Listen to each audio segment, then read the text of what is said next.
Bismillahirrahmanirrahim. Assalamualaikum warahmatullahi wabarakatuh. Saya Dayang Najuha binti Awang Kelana A170068 akan membentangkan mengenai pembentangan yang bertajuk penggunaan kalimah Allah oleh orang bukan Islam menurut siasah syar'inya. Tahukah anda, isu penggunaan kalimah Allah ini bukan merupakan satu isu yang baru, di mana Muzakarah Jawatankuasa Fatwa Kebangsaan kali ke-82 telah bersidang pada 5 hingga 7 Mei 2008 yang telah memberi pandangan mengenai isu penggunaan kalimah Allah ini. Hal ini kerana tindakan non-Muslim pada Disember 2009 hingga April 2010 di mana satu polemik mengenai penggunaan kalimah Allah oleh non-Muslim di mana pihak Kristian iaitu Ketua Padri Katolik Murphy Pakiem telah menghantar satu permohonan kepada pihak berwajib iaitu Mahkamah Rayuan Negara untuk menggunakan kalimah Allah dalam majalah dalam terjemahan bahasa Melayu khususnya dalam penerbitan Herald the Catholic Weekly. Dan Hakim Mahkamah Tinggi iaitu bahagian rayuan dan kuasa-kuasa khas Datuk Lau Bilan membenarkan permohonan penggunaan kalimah Allah tersebut. Baiklah, kita lihat kepada isu penggunaan kalimah ini di mana terdapat dua golongan daripada kalangan para sarjana yang mempunyai hujah dan pendapat masing-masing, di mana terdapat yang membenarkan penggunaan kalimah Allah digunakan oleh orang bukan Islam dan terdapat juga golongan yang tidak membenarkan iaitu melarang tindakan tersebut.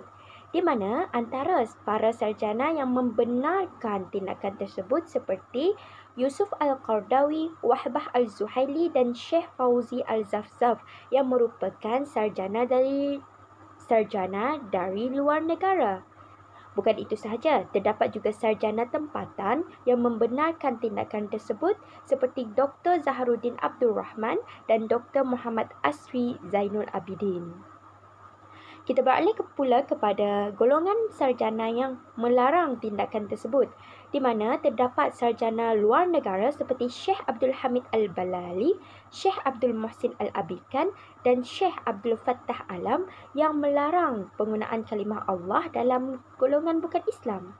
Terdapat juga sarjana tempatan iaitu seperti Allahyarham Dr. Haruddin, Dr. Khadijah Hambali dan Dr. Khalif Muammar yang turut melarang tindakan penggunaan kalimah Allah dalam golongan orang bukan Islam.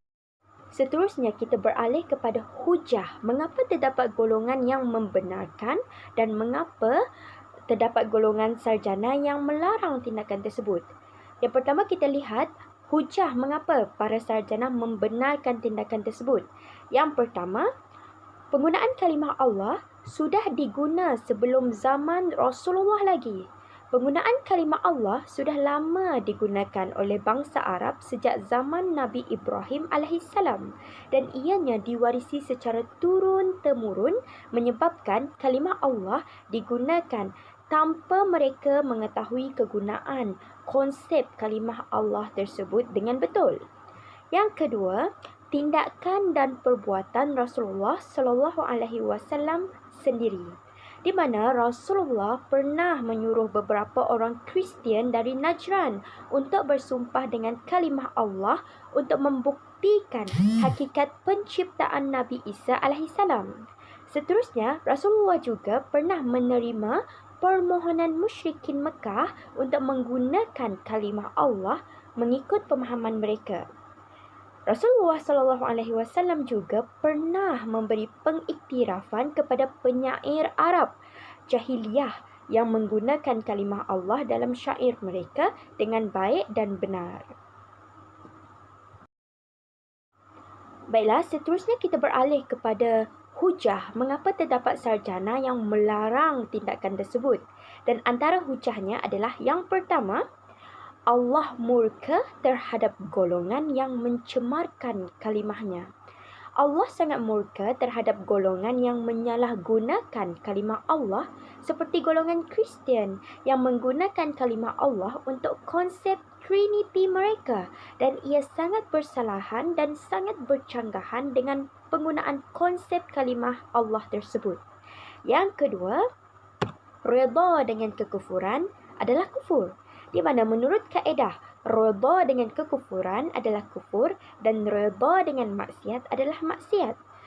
Menurut kaedah ini, umat Islam yang bersepakat dalam perkara kekufuran telah membahayakan akidah dalam diri masing-masing.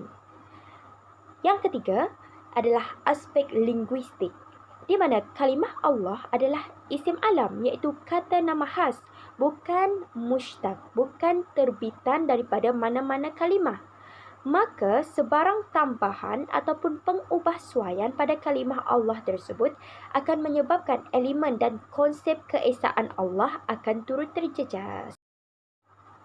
Baiklah, seterusnya kita beralih kepada fokus utama pembentangan ini, iaitu hukum penggunaan kalimah Allah kepada orang bukan Islam menurut siasah syar'iyah.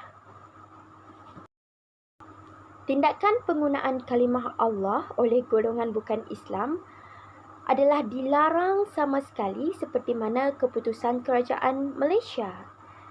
Negara ini mengambil keputusan melarang perbuatan tersebut sebagai langkah awal untuk mengelak kekeliruan dan kerosakan yang mungkin akan berlaku dalam kalangan umat masyarakat, iaitu menggunakan jalan sadduz zara'i, di mana pihak kerajaan menutup jalan ke arah yang dapat menjejaskan ketenteraman masyarakat umum.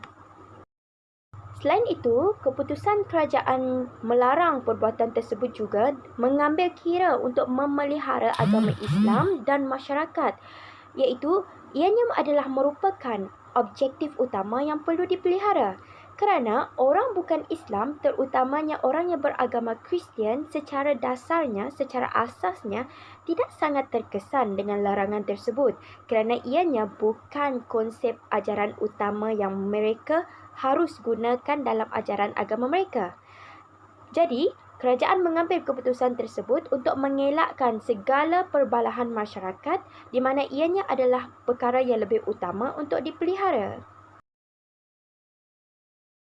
Bukan itu sahaja, keputusan tersebut juga mengambil kira bahawa kalimah Allah sinonim dengan umat Islam, bukan agama lain seperti Kristian, di mana terdapat beberapa sarjana ajaran Kristian sendiri turut membantah penggunaan kalimah Allah dalam terjemahan Bible di Malaysia kerana Kristian hanya menggunakan istilah God ataupun Lord, bukannya Allah.